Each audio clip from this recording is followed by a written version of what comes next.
Government comes up with this 3.5% inflation number, but it's BS. We're out here in the real world. My name is Brian Will. I own 4 restaurants. I can tell you that in February, chicken breast was $1.64 a pound. Now it's $2.22 a pound. That's a 27% increase. Ground beef was $3.87 a pound. Now it's $4.45 a pound. 13% increase. Cheese is up 11%. Ribeye up 25%. Avocados up 50%.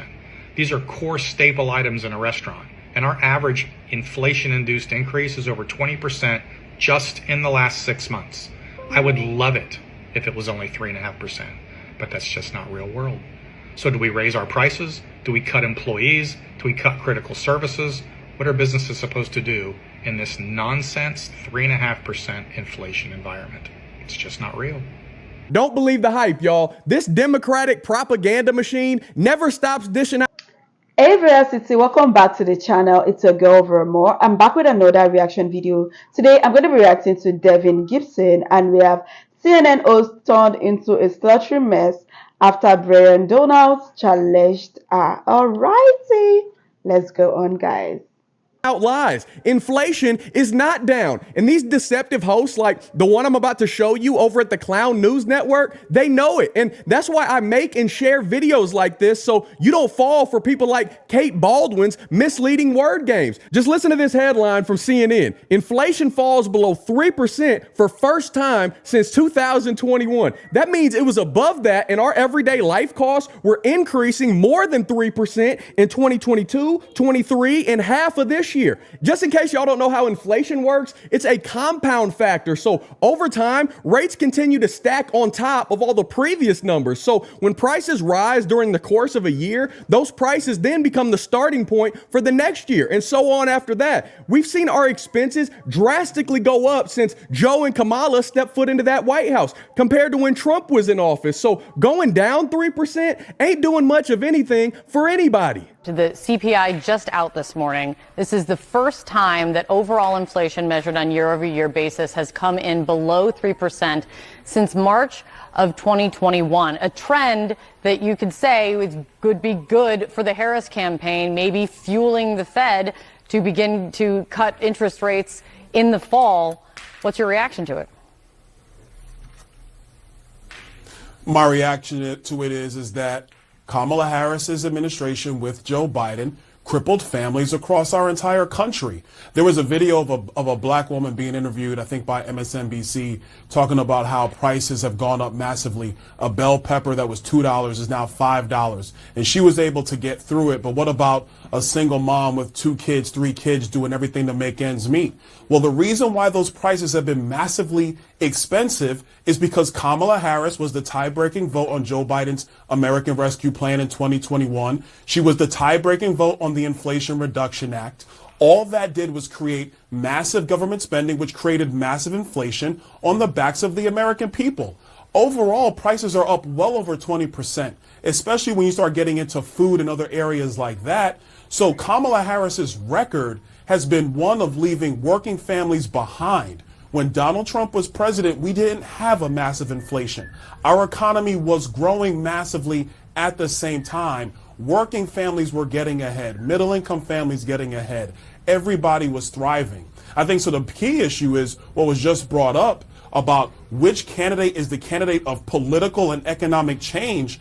It's without question that candidate's Donald J. Trump, because Kamala Harris was sitting there shotgun with Joe Biden, creating one of the worst economic situations for working families in the last 40 years in the United States of America. Bingo, and there it is. Don't let this Kamala Harris campaign fool you. They caused this financial crisis. They remixed and reversed the already successful policies that Trump had in place in this attempt to be cute and claim their own victory. It didn't work. They were suffering so much from Trump derangement syndrome that old lefty ego just couldn't bear it. To allow our economy to thrive thanks to the previous administration's efforts, they just couldn't swallow their pride and give credit where it's due. But I always stand by the saying, if it ain't broke, don't fix it. But for whatever reason, these lefties like to break what's working just fine and add on to the problem without ever providing a solution.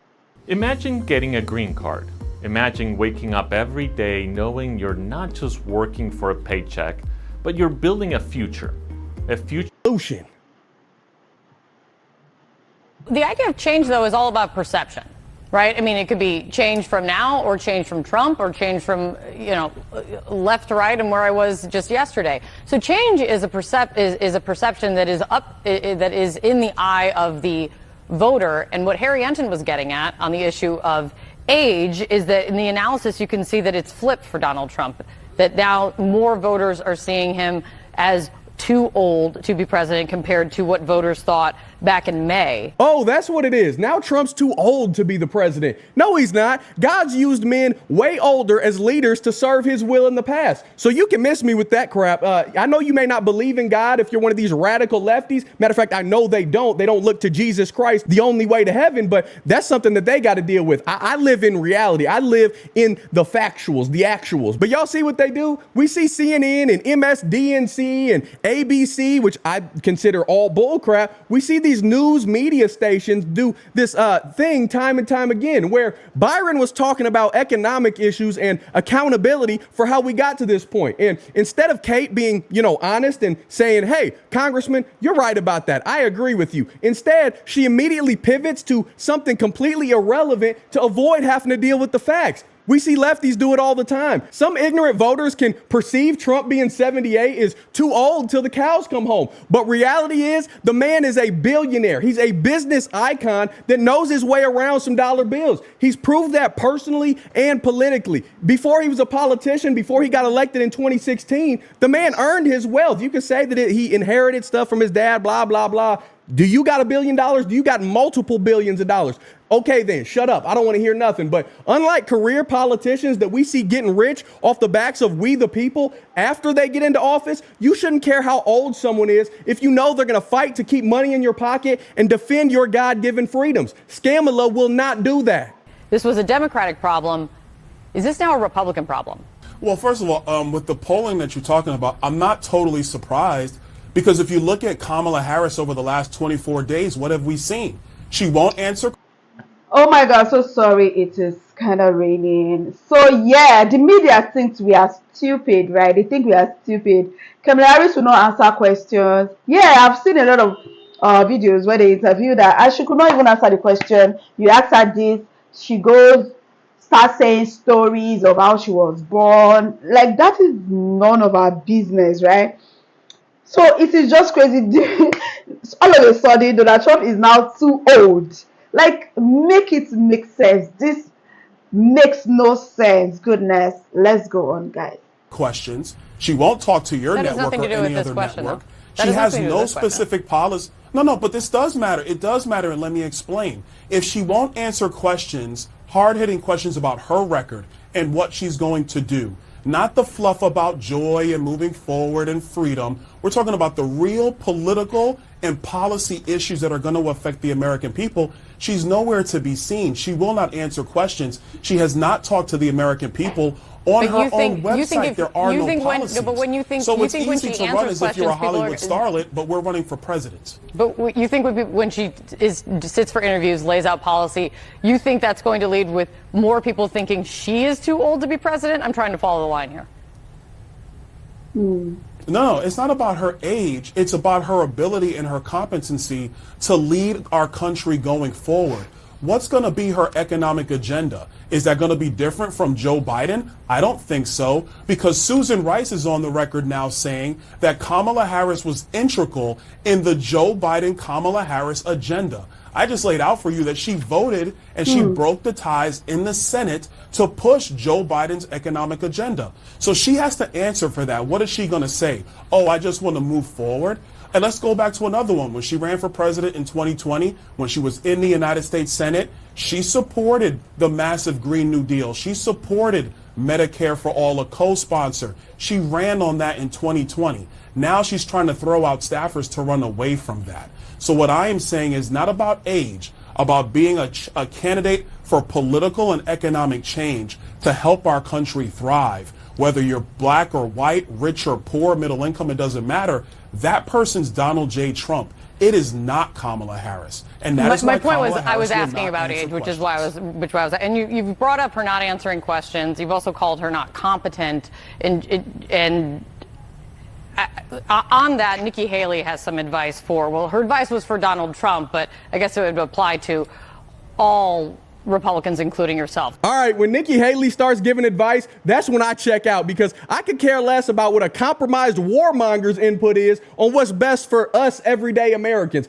God bless my man Byron Donalds of Florida, though. That was gooder than chicken. And I always love his common sense, no BS approach when dealing with these journal activists. The point is this: wages are down, prices are up. Folks are struggling out here, and the southern border is wide open. We're providing for all of those illegals and everyone else around the world, but have neglected home base. The United States is the priority, or at least it should be, and it will be under a Trump administration. And our republic, our one nation under God, is what I'm voting to save. We've seen what 4 years under Trump looks like, and we've seen a darn near full term under Biden and Harris. Remember, Kamala's been serving shotgun, like Byron said, right alongside Biden. So all the accomplishments, which I can't name not a one of them, can y'all let me know in the comments if you can name one thing Kamala did as DA in California, that she did as, what was she, senator, what she's done as vice president? Can you name one policy, one accomplishment that has added positivity to your life?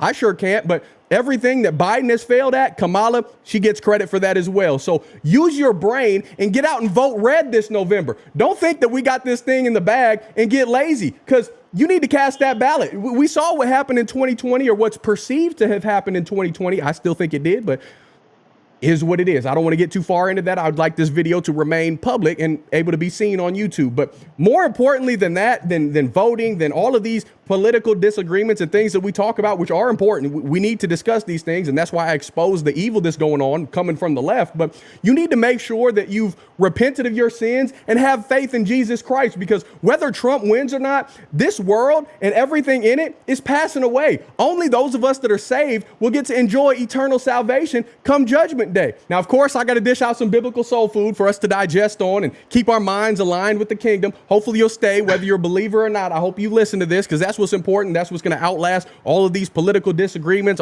everything that we talk about. This is what's the most important. And I'm reading from the NLT today because it's translated to sound how we speak today and make the most sense for people that are new to the Bible. But you could read KJV only, New King James, ESV, NA. Okay, yes. So Brian Donald, I 100% agree with him. He's really intelligent. He's an articulate individual. He knows his subject matter extremely well. He would definitely have made an amazing VP for President Trump. What do you guys think about that? If you have been sleeping, now is the perfect time to wake up. I love the way Brian spoke up and defended. So now all of a sudden you're saying Trump is too old. These people are hilarious. I'm so sick and tired of CNN rudeness to their guests. They are always interrupting whenever they don't like the facts. So disrespectful and so unprofessional. Brian Donald is a true patriot. Honestly, I'm surprised that he was allowed to speak the truth for so long uninterrupted. Oh my goodness, what are your thoughts? What do you guys think about this video? Drop your comment down below. I totally enjoyed it. If you enjoyed this video as much as I did, give it a huge thumbs up and please share this video. If you're new to the channel, join VeraMoore. Hit the subscribe button below, turn on the post notification bell so that you can always be the first person to know whenever a new video drops. And that's guys, see my next one. Bye.